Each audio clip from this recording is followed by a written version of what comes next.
تعالوا بقى النهارده نسيبنا من الترندات والافتكاسات ونعمل كنافة الأمهات، الكنافة اللي كلنا اتربينا عليها. أنا جبت صينية مسحتها بسمنة بلدي كويس ونص كيلو من الكنافة المجمدة وكسرته وفتفته بالشكل ده. الكنافة دي كانت أهم حاجة فيها هي السمنة البلدي. سيحت كوباية وحاولت أشرب الكنافة على قد ما أقدر. أنا كمان بحب أضيف عليها ربع كوباية من السكر المطحون عشان الكنافة تتماسك ويبقى لونها في الفرن جميل.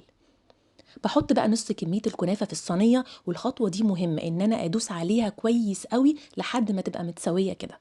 احشوها اي حاجة انتوا عايزينها، بس اوعوا تنسوا الجوز الهند والزبيب، دي كانت اكتر حاجة بيبقى ليها طعم زمان.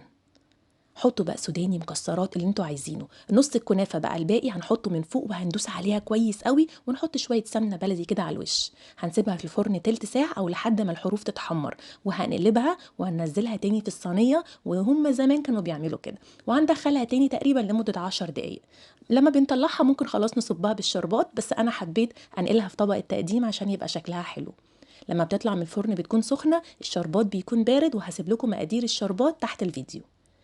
هنضيف عليها الشربات في الوقت ده وهنزوقها من فوق او نسيبها ساده. قطعه واحده منها اوعدكم كفيله انها ترجعكم لايام فوازير نيلي وشريهان. عايزاكم تجربوها وتدعولي، وبالهنا.